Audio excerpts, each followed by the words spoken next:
General body అంటే మొత్తం body అంతా ఒళ్ళంతా నొప్పులుగా ఉంది, నీరసంగా ఉంది అనేసి వాళ్ళు చెప్తూ ఉంటారు. సో వీటిని జనరల్ బాడీ ఏక్స్ అంటాము. ఇవి ఎందుకంటే గర్భిణీ స్త్రీలలో అప్పటి వరకు కన్నా డిమాండ్ అనేది డబల్ అవుతుందండి. లోపల బేబీ కూడా ఉండడం వల్ల ప్రతి దానికి డిమాండ్ అనేది ఉంటుంది.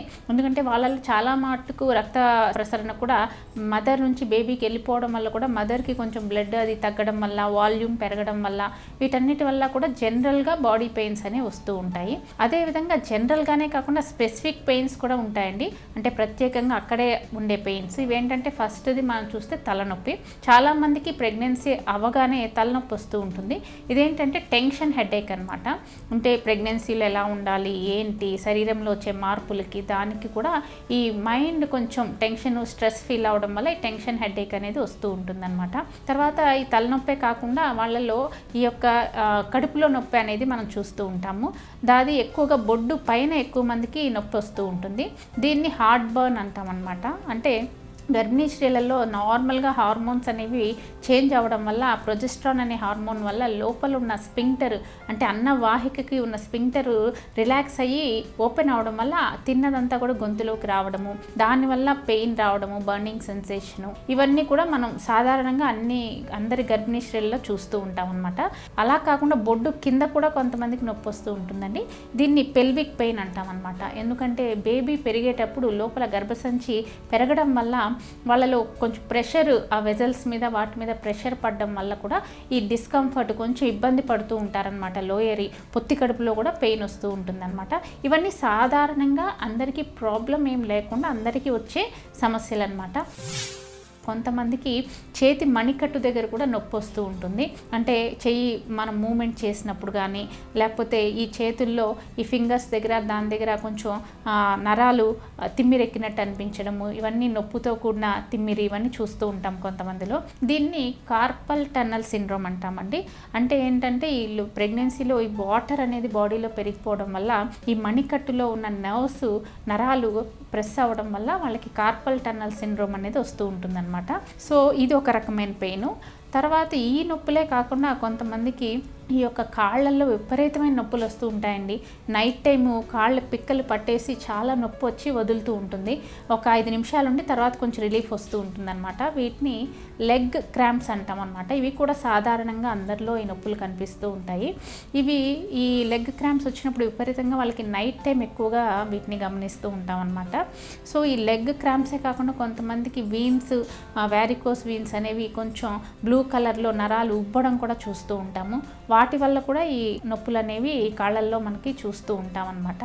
సో ఇలాంటివే కాకుండా కొంతమందికి ఏంటంటే ఏమైనా పైల్స్ అవి ఉన్నట్టయితే ప్రెగ్నెన్సీలో పెరగడం వల్ల మోషన్ వెళ్ళేటప్పుడు కూడా విపరీతమైన నొప్పి, బ్లీడింగ్ అవ్వడం కూడా మనం చూస్తూ ఉంటాం అన్నమాట. ఇవన్నీ ప్రెగ్నెన్సీలో అందరికీ సాధారణంగా వచ్చే మార్పుల వల్ల కలిగే పెయిన్స్ అన్నమాట. ఇంకొంతమందికి బ్యాక్ పెయిన్, చాలామంది నడుము నొప్పి వస్తుందని వస్తూ ఉంటారు. ఈ ప్రెగ్నెన్సీలో మనకి ఈ స్పైన్ వెన్నెముక అనేది ఉంటుంది. ఈ స్పైన్లో ఈ యొక్క ఆకారంలో మార్పు రావడం వల్ల వాళ్ళకి బ్యాక్ పెయిన్ అనేది వస్తుందన్నమాట. అదేవిధంగా ఈ గర్భసంచి అనేది పెరగడం వల్ల దానికి స్పైన్కి ఉన్న కనెక్షన్స్, లిగమెంట్స్ అనేవి కూడా స్ట్రెచ్ అవ్వడం వల్ల కూడా, తర్వాత హార్మోన్స్ అంటే రిలాక్సిన్ అనే హార్మోను ప్రెగ్నెన్సీలో ఉత్పత్తి అవుతుందన్నమాట. అది ఈ బోన్ జాయింట్స్ అన్నిటినీ వ్యాకోచింపజేస్తుంది. దానివల్ల కూడా వాళ్ళకి పెయిన్ అనేది, బ్యాక్ పెయిన్ అనేది, లేకపోతే పెల్విక్ పెయిన్ అనేది, బోన్స్ జాయింట్స్ దగ్గర పెయిన్ అనేది చూస్తూ ఉంటాం అన్నమాట. సో ఇవన్నీ ప్రెగ్నెన్సీలో సాధారణంగా వచ్చే నొప్పులు అన్నమాట. ఒకవేళ టెన్షన్ హెడేకే వస్తుందంటే మీరు కొంచెం బాగా పడుకోవడము, మైండ్కి రిలాక్సేషన్ ఉండడము, మంచి యోగా, మెడిటేషన్ చేయడము, అలాంటి రెగ్యులర్గా చేయడం వల్ల దీని నుంచి బయటపడవచ్చు.